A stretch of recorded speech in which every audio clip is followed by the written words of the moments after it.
Angka pelanggaran lalu lintas pada 2015 pengamatan tercatat pelanggaran di 3 lokasi. Dari ketiga lokasi tersebut, Dan Malang dialami Mikael Arianto, warga Dusun Tadat, Desa Baumekot, Kecamatan Heukolang, Kabupaten Sika, Nusa Tenggara Timur.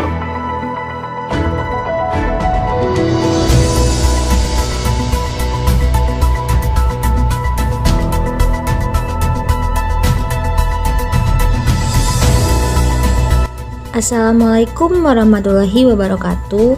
Kami dari Prodi Ilmu Pemerintahan kelas 3E akan menyampaikan tugas kuliah mata kuliah Pengantar Ilmu Hukum dengan dosen pengampu Bapak Z. Haryanto SHMH akan menyampaikan materi yang berkaitan dengan hukum tertulis.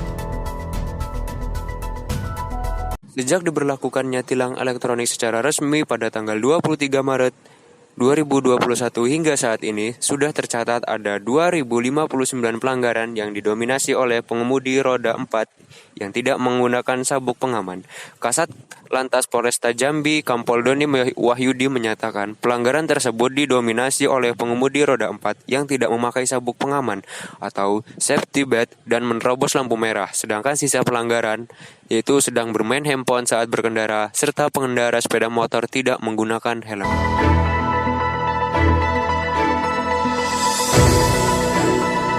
Menurut pendapat saya, banyaknya kecelakaan yang terjadi di tengah-tengah masyarakat khususnya di kota Jambi disebabkan karena kurangnya pengetahuan masyarakat mengenai tata tertib dalam berkendara.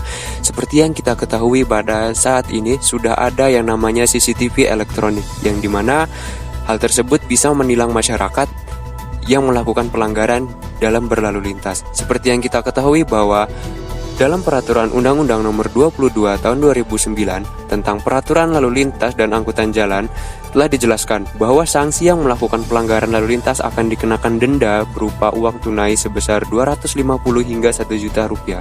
Apabila pelanggar tidak berkenan membayar denda tersebut, maka STNK akan disita dan tidak dapat diperpanjang selama pelanggar tidak membayar denda tersebut.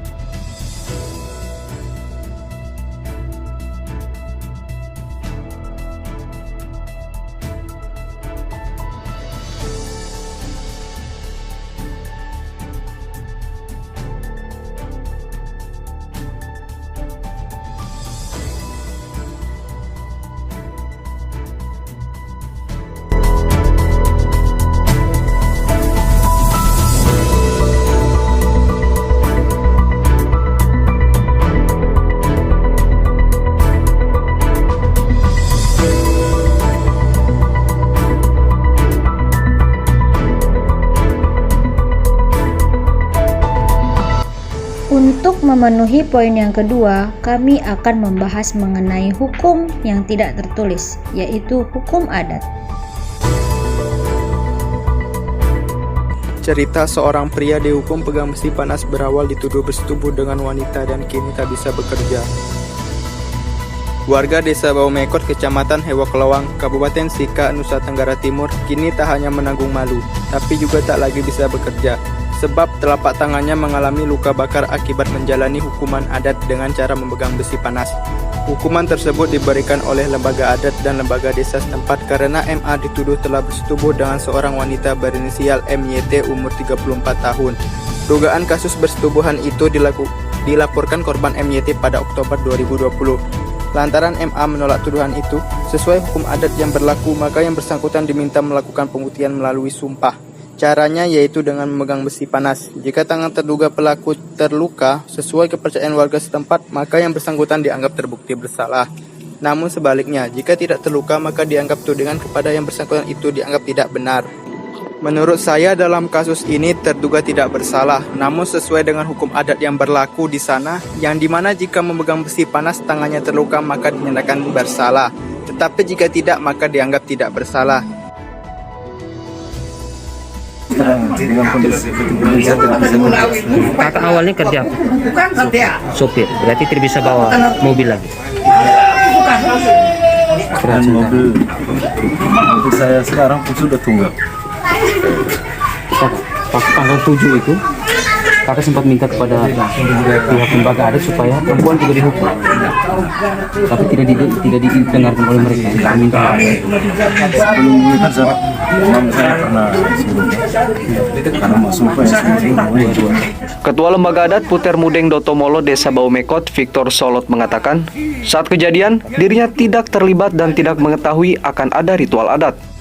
Victor Solot mengaku, ritual adat memegang besi panas terhadap Mikael Arianto yang terjadi di halaman kantor Desa Baumekot tidak sesuai prosedur adat Desa Baumekot. Ya, kalau menurut aturan adat berupa sumpah tadi, masalah Arianto dengan siapa itu? Nona itu.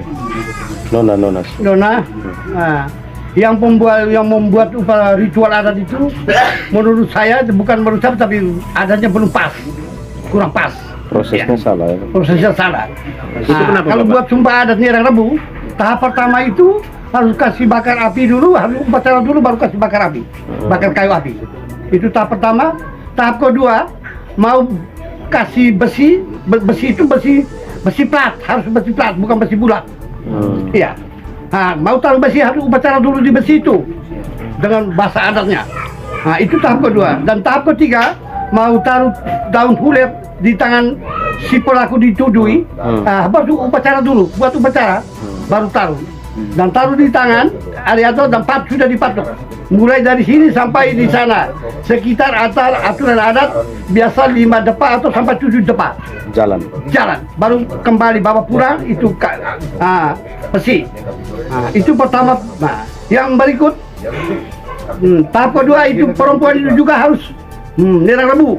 Tidak satu pihak saja ya. Tidak, aturan itu harus dua-dua.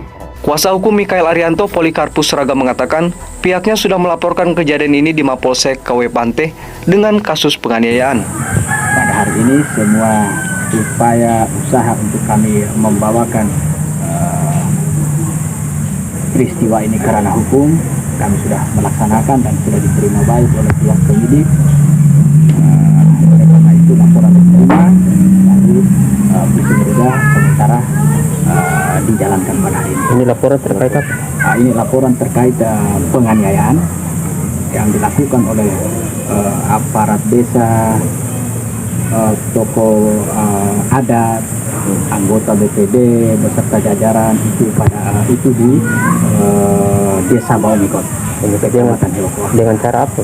Dengan cara melakukan menyiksa terlapor dengan menggunakan besi panas.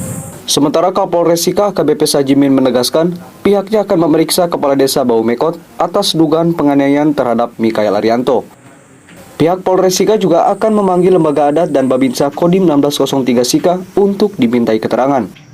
Apabila terbukti ada penganiayaan, maka yang terlibat bisa terancam 5 tahun penjara. Untuk penanganannya selanjutnya diambil oleh Polres, kemudian sudah dimintakan visum dan barang bukti juga sudah kita amankan. Selanjutnya kita akan periksa saksi-saksi untuk ke depannya.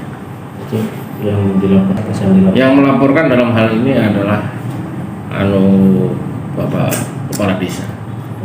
Jadi, tapi kita harus tidak punya hanya satu seseorang, itu kan kegiatannya dilakukan informasi dalam beberapa orang dan sebagainya. Tentu kita harus langsung periksa perannya seperti apa. Apakah yang ada yang melakukan, yang megang, ada yang nyuruh dan lain sebagainya. Tapi yang jelas dilaporkan pada saat prosesnya. Jadi kita belum tahu siapa berperan apa dan sebagainya. Oke teman-teman semua, dari kasus-kasus yang sudah ada, kita bisa mempelajari bahwa setiap perbuatan itu berlandasan oleh hukum dan setiap apa yang kita perbuat pasti selalu ada sanksi. Jadi, mari kita belajar bersama-sama untuk menaati peraturan yang ada. Sekian dari kelompok kami, saya akhiri. Wassalamualaikum warahmatullahi wabarakatuh. Thanks for watching. Peace.